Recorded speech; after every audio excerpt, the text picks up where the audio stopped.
Media ভয়েসমেলে স্বাগতম। নতুন নায়কের সঙ্গে রসায়ন কেমন জানালেন স্বস্তিকা। এই প্রথম একসঙ্গে কাজ করেছেন রুদ্রজিৎ মুখোপাধ্যায় ও স্বস্তিকা দত্ত। নতুন কাজ, নতুন নায়ক ও নতুন চরিত্র সবকিছু নিয়ে কথা বললেন অভিনেত্রী। প্রায় 2 সপ্তাহ হলো ডালি থেকে ক্যাকা হয়েছেন স্বস্তিকা দত্ত।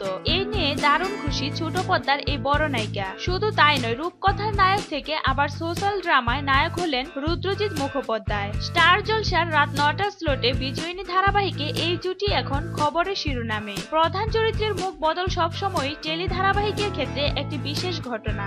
এবারে একেবারে জুটি বদল, যা সম্ভবত বাংলা টেলিভিশনে আগে ঘটেনি। ইষ্টি কুটুমে বাহা বদলেছে, মিলন তিথিতে অর্জুন বদলেছে, এমন আরো নানা উদাহরণ রয়েছে যেখানে হয় নায়ক নয়তো নায়িকা বা খলনায়িকা বদলে গিয়েছে। কিন্তু একই সঙ্গে নায়ক নায়িকা বদলে যাওয়া সাম্প্রতিককালে বাংলা টেলিপর্দাতে নজরে পড়েনি। তবে এই বদল যে ধারাবাহিকের পক্ষে ভালো হবে তা নিয়ে আশাবাদী প্রযোজক থেকে শুরু করে চ্যানেল কর্তৃপক্ষ সবাই। টিআরপি ঊর্ধ্বমুখী হয়েছে বলে প্রথম সপ্তাহ থেকেই এই নিয়ে খুব খুশি নায়িকা। তবে নতুন চরিত্রের জন্য অনেক পরিশ্রমও করতে হচ্ছে তাকে। আমি ট্রেন্ড কথক শিল্পী, কিন্তু ওড়িশি তো শিখিনি আগে, তাই নতুন করে শিখছি যাতে মুদ্রা ও ভঙ্গিমাগুলো ঠিক থাকে। আরো একটা জিনিস শিখেছি, হাসতে হাসতে জানালেন নায়িকা। টোটো চালানো। এর আগে ভোজগোবিন্দ ধারাবাহিকে রিক্সা চালিয়েছেন, সেখানে আবার শোয়ার ছিলেন 6 জন। বাংলা বিনোদন জগতে নায়িকার এমন কারিশমা কিন্তু বিরল। এখানে আবার যোগ হলো টোটো। নতুন কাজ নিয়ে তাই খুব মেতে রয়েছেন তিনি।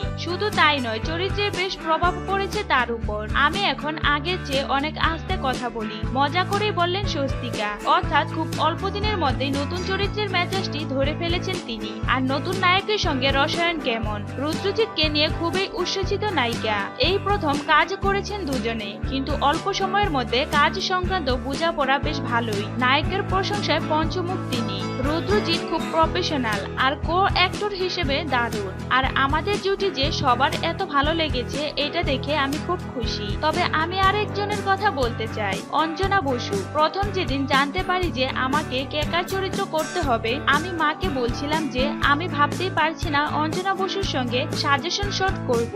আমি অভিমান ছবিতেও ওর সঙ্গে কাজ করেছি, কিন্তু ছবিতে তো আর সিরিয়ালের মতো এতটা বেশি কাজ করার সুযোগ ছিল না। আমি খুব লাকি। সুশান্ত দা আর রাইদিকে ধন্যবাদ এমন সুন্দর একটা সুযোগের জন্য, জানালেন নায়িকা।